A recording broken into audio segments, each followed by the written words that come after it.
अमावस्या के एक दिन पहले 14 के दिन पीपल के 7 पत्ते लीजिए और 7 पत्ते पर शंकर का नाम ओम नमः शिवाय लाल चंदन से लिख दीजिए।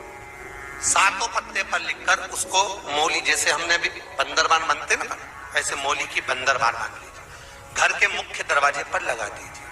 कौन से दिन? अमावस्या की एक दिन पहले 14 के।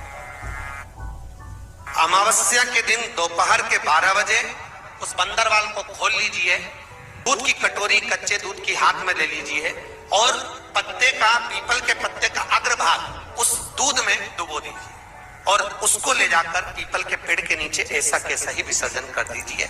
कटोरी वापस लेकर आ जाइए। मात्र 2 अमावस्या करोगे, आपके घर का पितृदोष समाप्त होगा, लक्ष्मी बढ़ेगी, घर से रोग समाप्त होगा और घर में प्रेम बढ़ेगा।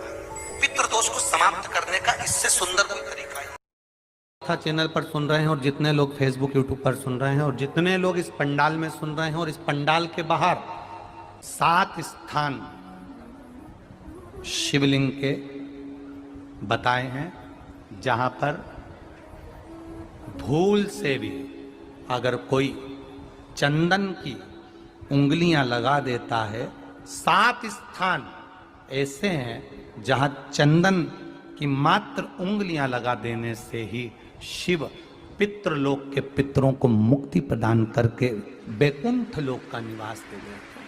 7 स्थान।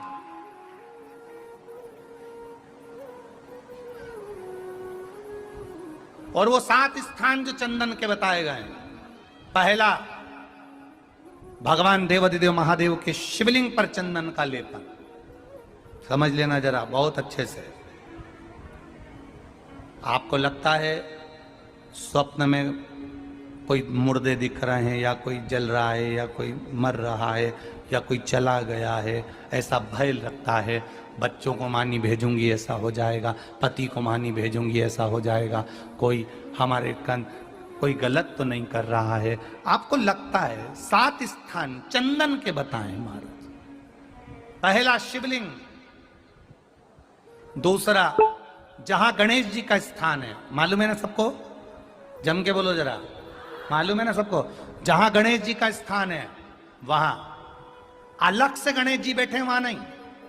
शिवलिंग में जलाधारी के ठीक सामने राइट में गणेश, लेफ्ट में कार्तिकेय, बीच में अशोक सुंदरी। तो पहला चंदन बाबा के शिवलिंग पर, दूसरा गणेश जी पर चंदन की उंगली, तीसरा षडानंद कार्तिकेय पर चंदन की उंगली, चौथा अशोक सुंदरी पर चंदन की उंगली, 5वां जलाधारी पर चंदन की उंगली, छठा जो शिवलिंग का जल बह रहा है इसके ठीक विपरीत की ओर चंदन की उंगली, और 7वां चंदन नंदी के मस्तक के ऊपर जो 2 सींग लगे रहते हैं उस पर चंदन की उंगली। ये कब लगाई जाती है? या तो अमावस्या के दिन। आपको लगता है कि हमारे पूर्वजों का उद्धार नहीं हुआ, हमारे पूर्वजों का कल्याण नहीं हुआ, कहीं अधोगति में कोई चला गया है, उसका बस एक बार, रोज नहीं जरूरत है, प्रतिदिन जरूरत ही नहीं, महीने में एक बार अगर अमावस्या के दिन भी आपने चंदन के थोड़ा सा चंदन अगर मेरे देवाधिदेव महादेव को 7 स्थान पर समर्पित किया